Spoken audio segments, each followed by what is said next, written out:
Welcome to episode 5. Number 5. It feels like we've been doing this forever and only just begun as well. How's that even a feeling and emotion? know. But that is our reality. And I'm so proud of us for being so consistent. And just doing it. And just fucking doing it. Like, and actually the response has been great. We're now at 400 views. what the fuck? I know. That's 400 people have watched us chat and shit. Oh my God. I know. It'd be interesting to get some feedback on these 2 shorter segments. It'd be really interesting to see what your thoughts are. And this is our last weekly in-person pod.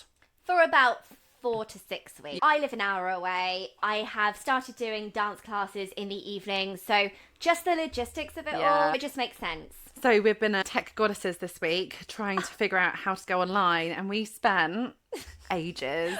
And it was unplanned ages as well. So it just meant a lot of other shit didn't get Exactly. priorities. And it turns out that the fancy editing tool we have bought for the podcast actually works perfectly for doing podcasts remotely. So from next week, we're going to be virtual, but you'll still be able to see us. And we're going to be trying to do in-persons like every 4 to 6 weeks. So, tell me, not like we haven't been catching up every day, but we've only been catching up on work shit. I need to know what my bestie's been doing. How's your week been, babe? When did I see you last? Was it last Thursday? Last Thursday. Was it see you at the weekend? Oh my God. Inside As you know. So we run retreats at the Calorie Academy, and we did our first one last year, and Monique came as an honorary, come and help me. She ran a couple of sessions, and in the end, I know that I could never do one without you now. You're like my emotional blanket.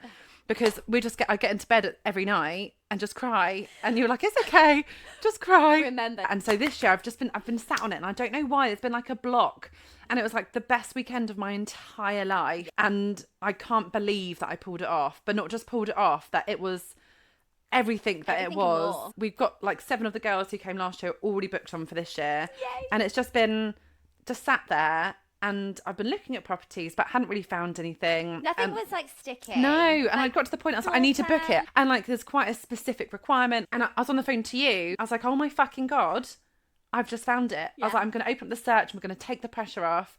And this fucking house came up. This absolute gem. It's perfect. It's like the perfect location. It's perfect. And I was like, I'm booking it. And so I've booked it. And all of a sudden my retreat juices started flowing again, and I've booked You basically so much. like organised the whole thing. I'm really excited about the retreat now.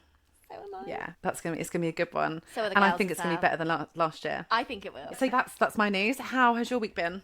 My week. It's been great. I'm on week 2 of my dancing business, and I had 3 gorgeous ladies come and attend class last week. This week, I am on 10. Shut up. 10. For tonight. Throughout the whole week. But I'm so happy. I had a stretch and meditate session with Carol. And Carol, I love you, babe. We love you, Carol. Carol's a fucking babe. Oh, she's a babe. We had the most lush time. And then I went through a guided meditation that I created just for her.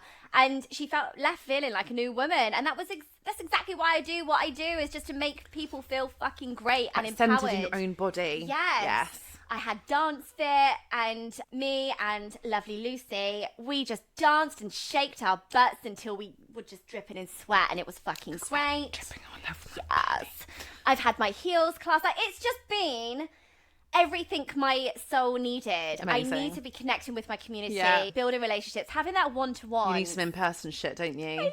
So work-wise, we're building, we're doing good, and I'm just feeling so great about it. Good.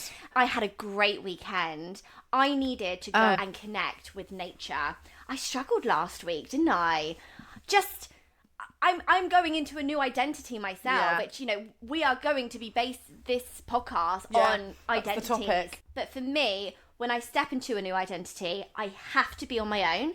I have to connect with nature, and I either have to go on a hike, I have to go into some cold water and just be so fucking present with myself, because like we all do, I hold all the answers within inside of me. So I just need to create a space where I can listen. You've had a really heavy couple of weeks, and I think it was just like, fuck. Yeah, but especially like your life has changed hugely again in the last 2 months. Yeah. And we've got to this place now where it's like, right, embracing change. But inside you're still like,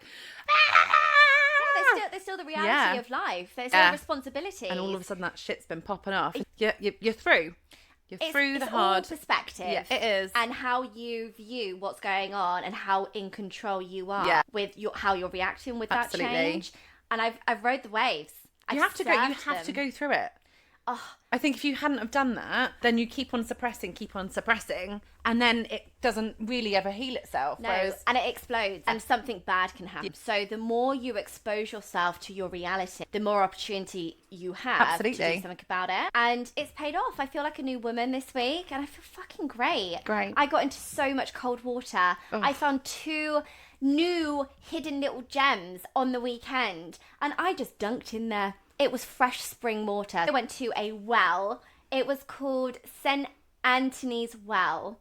I don't even know if I'm allowed to expose the location because it's such a sacred place. We were all there, just barefoot, naked with our robes, dunking in and out. We weren't actually naked in front of each other, but we had our robes on, but we were naked under our robes. These are the women who had their kids with them. Yes. Right. And it was just so gorgeous. Oh, it did everything for me. And then Saturday, I went to a lovely hidden gem, which I am not sharing the location on that because that is too sacred and very local to me. So this is going to be my spot a lot. But talking about my Sunday experience, I went with my first man friend. Da, da, da, da. Guys, I have a man friend. I can't believe this has happened. Again, a phone call started like the whole lesbian story. George, I've got something to tell you. And I was like, oh my God, what now? What can it be now? Are you transitioning? Like, what's happened? I can't find a man, so I'm going to be a man. You know, it was meant to be. So on, what day was it? Thursday. No, Friday. Friday. So on Friday, I didn't have my kids this weekend. So on Friday evening, I went to the gym, parked right next to me. Sauna. At the same time, I wasn't meant to go to the gym. I ended up going for the slowest walk I've ever gone on in my life. But someone that I know from the gym parked up next to me. Now, he was one of the only men I have ever heard him speak so highly of his partner. The way he spoke about his partner, this was the love of his life. So I always felt safe around him, but I mean, I don't know him. No. We were never close, so I can't class him as my mate. No. Anyway, I was like, oh my God, hi mate, how you doing? And he was like, I'm actually not doing okay. Me and my partner, we've separated and I'm not okay. My heart breaks for him. We head up to the gym. We open up. He opens up. He's talking to me about it all. I'm relating with some situations. And I'm just like, this guy is just such a lovely, lovely person. He has got a heart of gold. He doesn't want to eat your kebab. He doesn't want to eat... Can we not call her my kebab? Lemon, okay? No, that's just a clit though, isn't it? I'm not calling my whole vagina kebab. How about like a flower? Flower. He didn't want to eat my flower. He wanted to carry on eating his ex's flower for the rest of his life. So, I don't know, it was just this whole new safe, wholesome, environment where I felt so safe. Anyway, we went to the spa. I was like, what are you doing? Bearing in mind, this is now 9 o'clock at night. And I'm like, listen, I'm going to go out and go watch the stars for an hour or so. Do you want to come with me?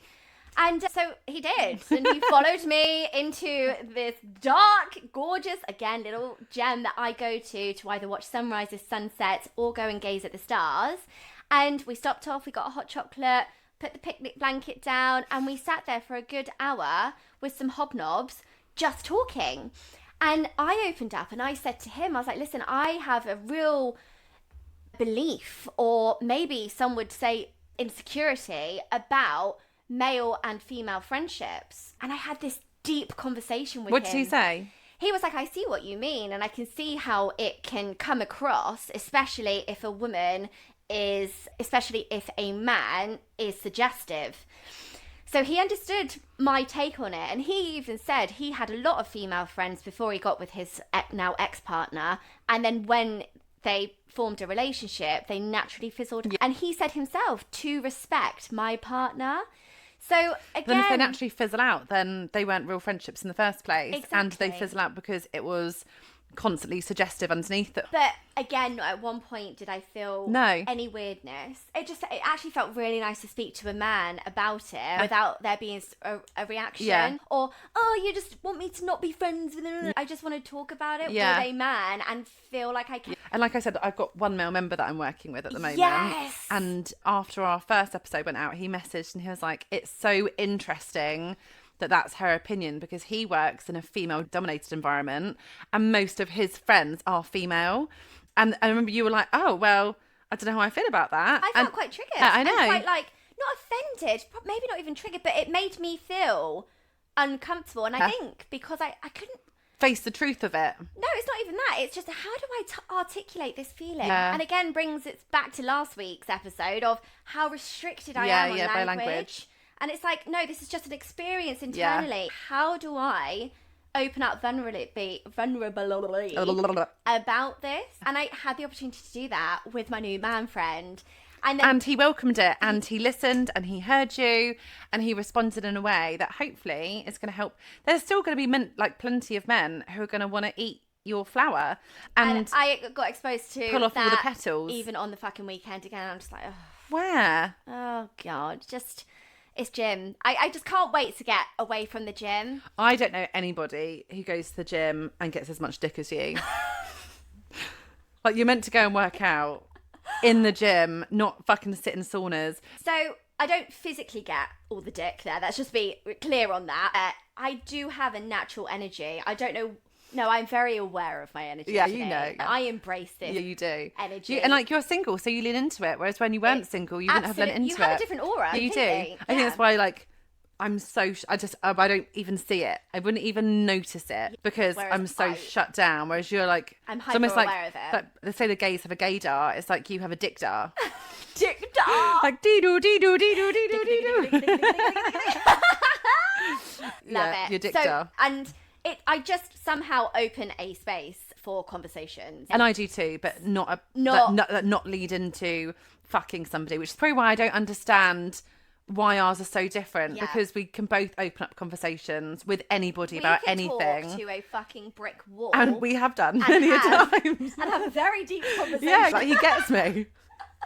But then all of mine end up turning into like friendships, whereas yours turn into fuckships. I met my new man friend in that environment. And I think you also got to, like, obviously this whole pod today is all about new identities. And obviously that has all been kind of triggered from your conversations with him, because obviously he has just about to start, he's like currently going through like the grieving process of this relationship, and he talked about her in such a lovely, gorgeous, positive way. Yeah. And so he's going to have to accept this identity without her. Yeah. And how does he then transition and move through that? Because he's going to feel, and she's probably going to feel all the things that we've talked about before about like what you go through when you cut ties with somebody. And that, because for her it might have been great, but for him it might have been great, but she might not have seen it from the other side. Or well, this is it. You never and their know. Story is a lot deeper than, it's not appropriate for me to No, even absolutely say, and not. even more than what I would have even been exposed to. No, from absolutely. the story anyway.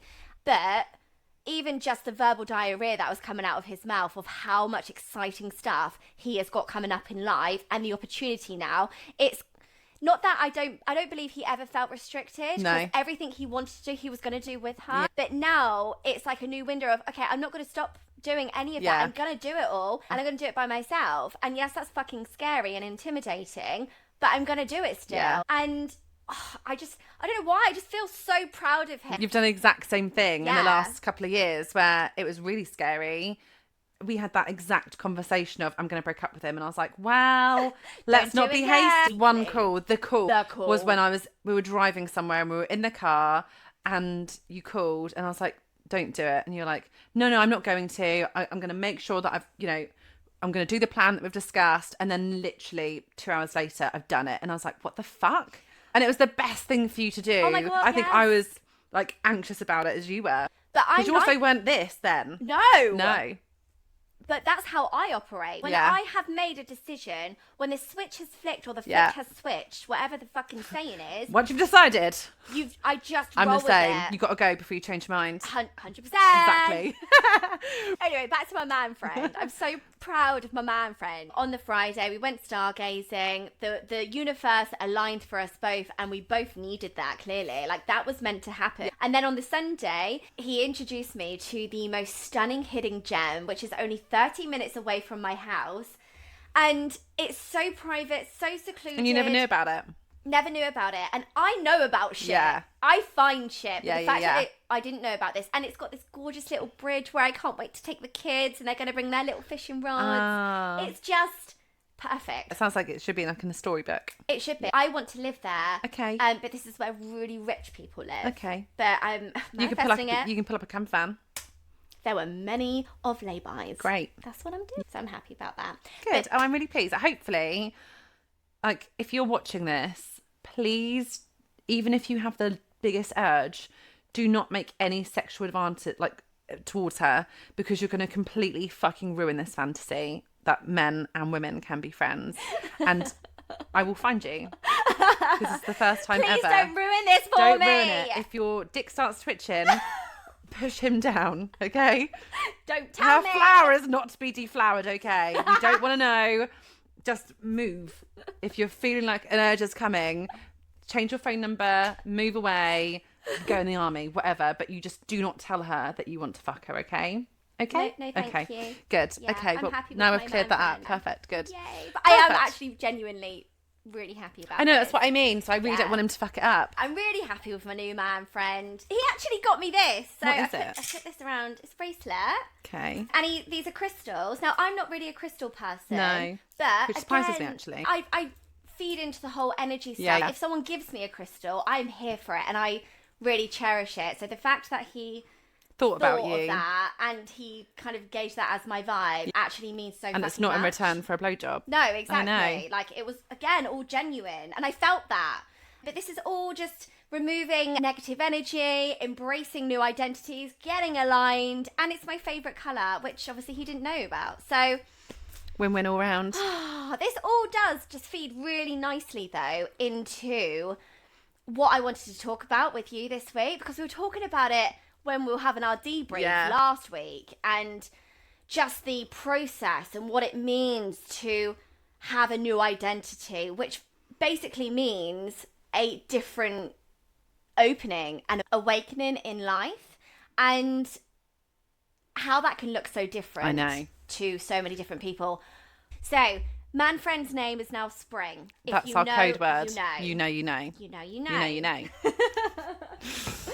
So I am so excited to see Spring's process, this new adventure, this new life that he is coming into. Can't wait to see it. Can't wait to be a part of it. No.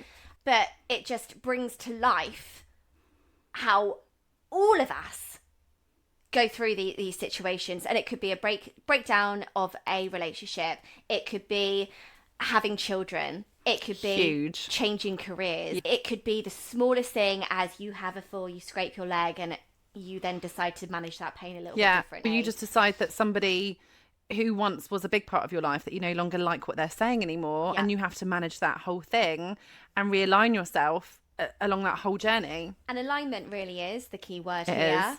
So the whole process, just to give a bit of context of, if no one's been through this experience or is going through this experience, how it can genuinely feel inside. And so isolating. So at times. isolating at times.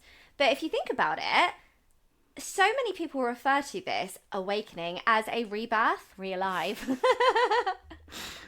So becoming into a new identity, you are overwhelmed with so many different emotions, but the number one emotion is fear. And I know we speak about this a lot, but the moment you're crippled by fear is when you literally, you're so suffocated. emotionally Yeah. exhausted by that one emotion, fear. You don't have the energy to do anything else. No. So you've got two choices. You allow fear to completely control you. You get stuck and then you do not move forward.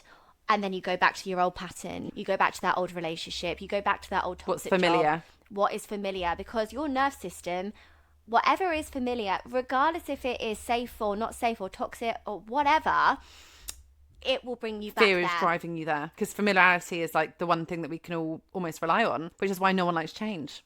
Absolutely. And that is a pattern. We all have those patterns inside of us. Literally how we are formed when you're a baby, child, teenager, pre-adolescent, adult. All of our stages, we all form a different Pattern. And belief, whether that is a limiting belief, which the majority of us hold, or a true genuine belief, which that is only really succeeded when you've had certain awakenings. Have you seen, I don't know if I sent it to you the other day, if you draw a circle and then put an ant in the middle of it, an ant or a spider will not leave that circle. So if you make the circle really small, that's where he thinks, or it thinks, that its boundary is. It can't overstep that boundary. And it will not put its leg over it because it's so scared that it has to stay within that circle. As soon as you break that circle, it will never become trapped again, because it understands that actually that was just a line and they can climb over at any time. But it's a self-limiting belief. It's like putting it into an adult, into like real world terms. But the circle represents the self-limiting beliefs that we have. And it's only once we give ourselves enough evidence that we don't have to be stuck with that we can actually break free from it and then change the pattern. It's so interesting, isn't it? Well, this is literally the work that I do. Yeah. So NLP, life coaching, nearly done in my hypnotherapy. Oh. So this is literally what I do. Anything to do with the subconscious, I love it. You do. I'm passionate about it. And I have such a firm belief that we can rewrite our stories 100%. through our subconscious and consciousness. We are literally walking filing cabinets stored with evidence to prove all of our limiting beliefs. And we actively and consciously look for the evidence to prove ourselves right and our subconscious right, because that's what makes us feel safe, regardless if it is right or not Absolutely. right. So when I have gone through my own experiences, before I was aware of all of this, I would fall back, like we all do, to fall back into that safety. But the moment I started challenging every fucking thing, and when I say everything, I mean everything.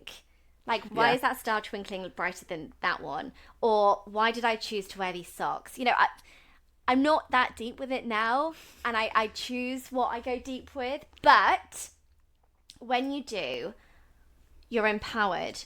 You are unstoppable. You feel invincible.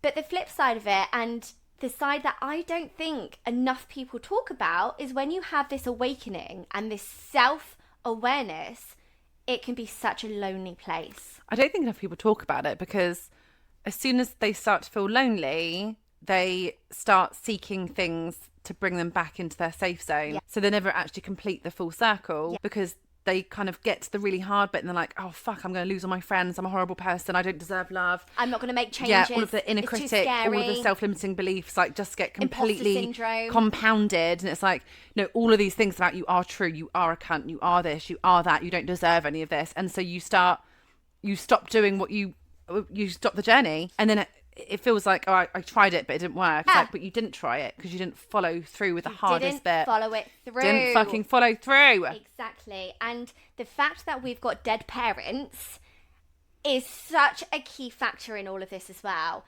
Regardless if you've got parents or not, but for us personally, for me personally, I don't have a support system that I can fall back on. So when I decide to drastically change my life, which I do all the time, the moment my life doesn't feel aligned anymore, I will change everything about my life. And I love that about myself, but it keeps me trapped in fear until I actually do it. Because my imposter syndrome is saying, you're not worthy of this. No, you can't do it. You have no one to fall back on. How dare you even think this? No one loves you. You've got no support. You can't find a boyfriend. It's like, it's only you. Stay where you are because Stay in you your lane. can't do it No. because you've got no one to rely on. And then I get trapped in a self-pity moment where Yeah. I'm like, I've got no one. Well, it's like when you were no telling one me loves to, me. like a month before I had to make the decision about the Calorie Academy. Yes. We were in Wales and you were like, you've got to do it on your own. I was like, I can't do it on my own. I can't do it on my own. Like, there's no part of me that wants to do it on my own. I'm scared. It wouldn't work. I can't run a business. And then a month later, it was like, fuck, I have to make this decision. And then I happily reminded you of all the fucking success that you achieve with anything you put your mind to and how capable and worthy you fucking are of this. But I nearly didn't let myself do it. I know. And we wouldn't have been here. We wouldn't have been doing this podcast because I'd have been in a normal job. Yep, you would have been in same. a normal job. This does not align with my soul. But it's a whole, like, you can be so quickly crippled by these decisions. And I think had I not been backed into a corner, I never, ever would have done it. But I was backed into the corner. I was like, I have to jump or I'm going to get squashed. And I jumped and it's paid off. It absolutely after has. a fucking insane amount of work and exhaustion and learning more stuff about myself all the time. But it's also helped me complete that loop, that cycle, because that I was trapped inside my own circle, that I didn't believe that I could do more. You were the ant. And I knew I wanted more, and I knew I wanted all these different things, but I had told myself it wasn't possible. And it fucking was. You weren't worthy. No. And you are. And it is possible. Absolutely. And everybody can, like, you can't let yourself define your future.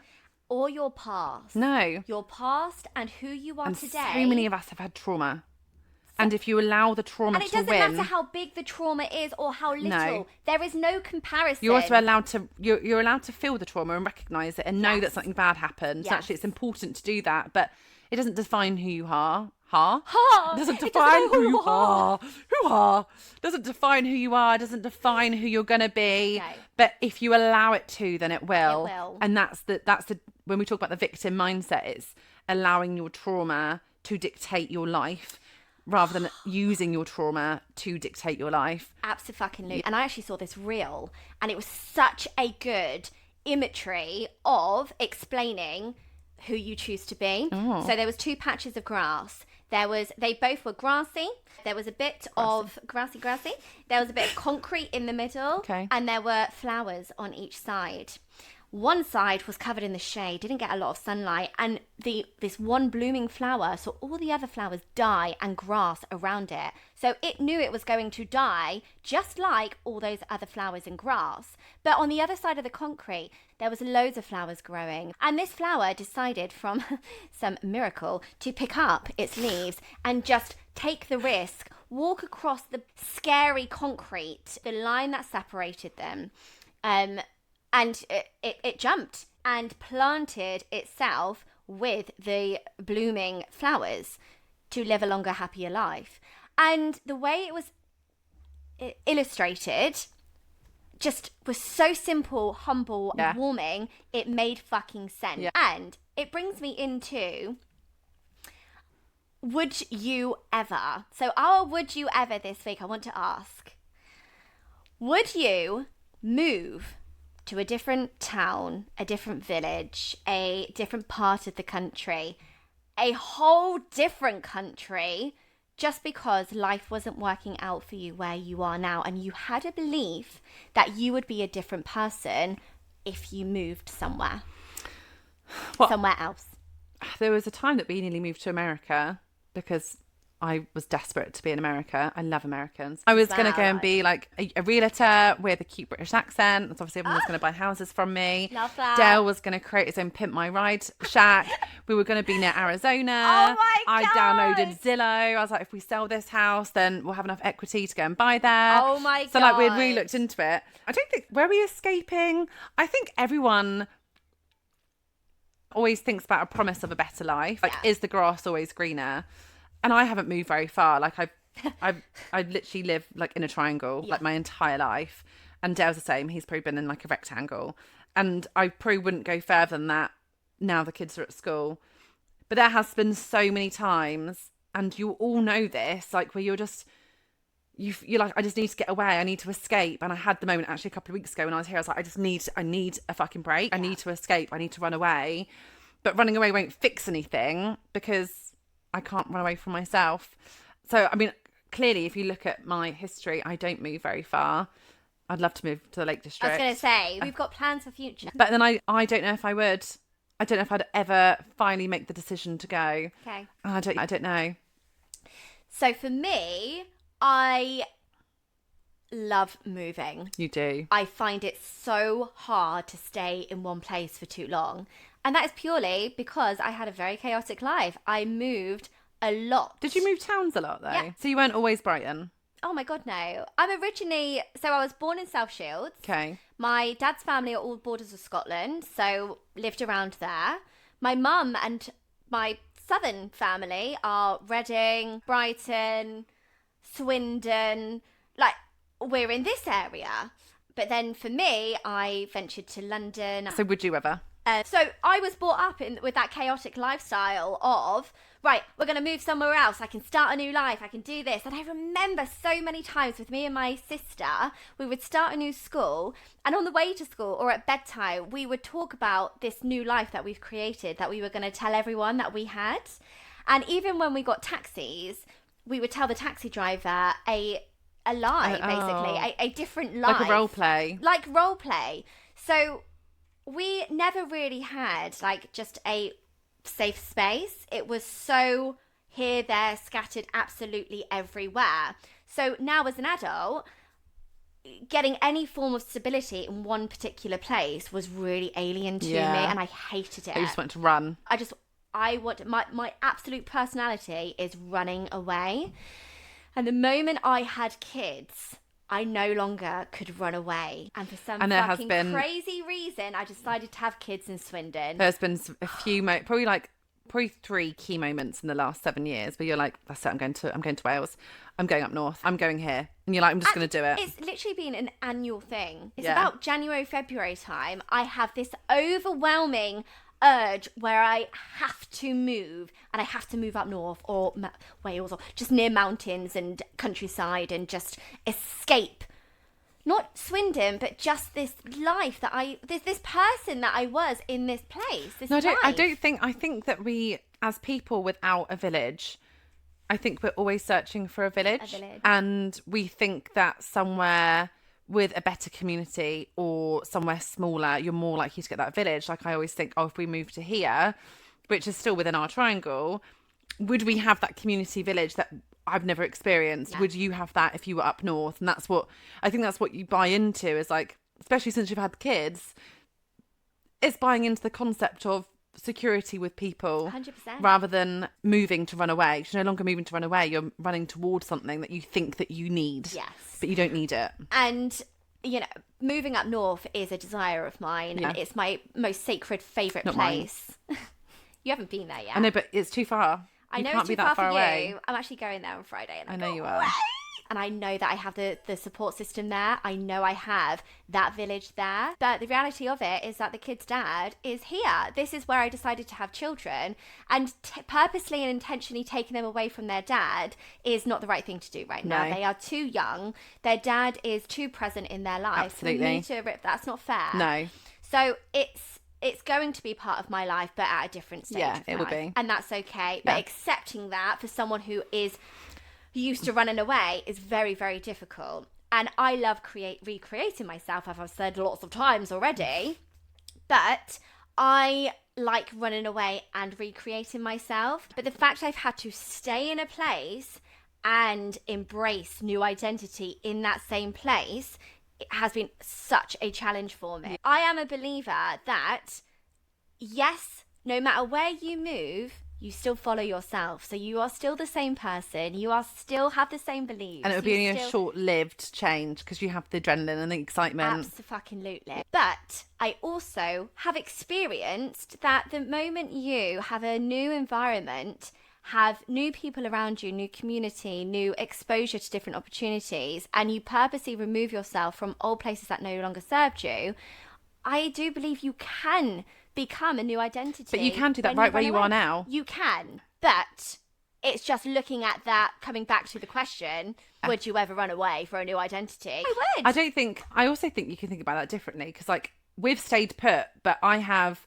ran away from so many relationships and my friends and the anchors and the things that I thought were keeping me safe. and I've stayed put, but I've run away from all of those. Well, most of them I burnt down quite aggressively at the time. And I've done that and I've stayed put and I've just opened up new avenues, new opportunities, new friendship groups, new this, new that. And I don't think you have to run away.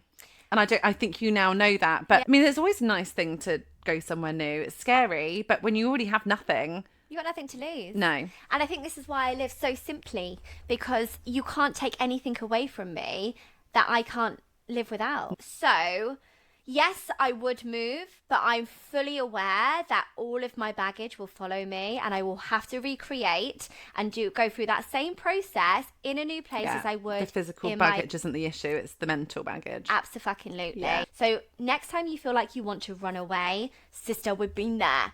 Or brother, we've been there. Whoever you are. So let's put some tools in place. So if you're feeling like that, what are the things that you would recommend about helping somebody to become more present with themselves? So for me, I mean, we're both coaches. So obviously I'm going to bring coaching into this. You can go through therapy, you can go through psychotherapy, you can go through whatever form of therapy. But ultimately, being exposed to who you are and then how you live with that in reality are very different things. So working with a coach, I personally think, is fucking vital to get you to understand all the parts of you, all the elements, expose those limiting beliefs and break them down. Working with someone so close to you who isn't your bestie, completely objective, and that can challenge the fuck out of you, but coming from a place of good intentions. And then being able to help you fix it after rather than just giving you their opinion. And giving you a clear structure of how you can live with that and the life you can create with these new beliefs. Also, I think having a coach validate you, there is something so much more validating when it comes from a professional compared to your best friend. Because we can validate each other all day long, but sometimes when you need to hear it from a professional, you're like, you're right. It's like when I was having a little mental bee, however long ago, last year, and you were like, Monique, you need to speak to Chris. Go to Chris. And you're like, no, I don't need to. Chris was my coach and he helped me change my life. He gave me the tools. I chose to change my life. The way he even explained that made me emotional, but Chris is my savior. I love him dearly and I'm so grateful for him. But even when you told me, go and speak to Chris, I don't fucking, I know the tools. I know the answers. When you step into a coaching role, you're like, I am the coach. I know what I'm doing. And it's like, it doesn't matter. You sometimes just need someone to validate you and talk to you in a language that you can both understand. It's the key word here is, I've said it before, but objective. It's fucking objective. So again, even just running through with Chris, my little mental bee, and the way he's just like, okay, cool. So let's get back on track. That's how you're going to do it. And you already know this. But here you go. Again, it's like, okay. You're like, oh, thank you. Sometimes you just need someone to go, this is absolutely great. Let's just do it. I agree. So that's one of my advice. And I think that's kind of a lot of different tools and methods all in one. Go work for the coach. What about you? I think firstly you need to decide whether you just think that you want to do it or you actually are ready to do it. Oh, I love that. Because they're two separate things. And obviously we see people all the time who think they want one thing but are not really prepared to make the sacrifices to actually do it. And all of these processes take a huge amount of consistent sacrifices and energy and time. And if you can't commit yourself to it because you're too busy, you're doing this, you're doing that, then you don't want it. It's not right now. It's not right. It needs to get worse, even worse, for you to make that commitment. And then once you've committed to it, and you can throw yourself in. And again, like my male member, like I said, like he has completely changed my perspective of working with men because he has followed everything I've told him to do. And he is so honest and he throws himself in. And I know that so many women are like, he's a man, he's got it easier.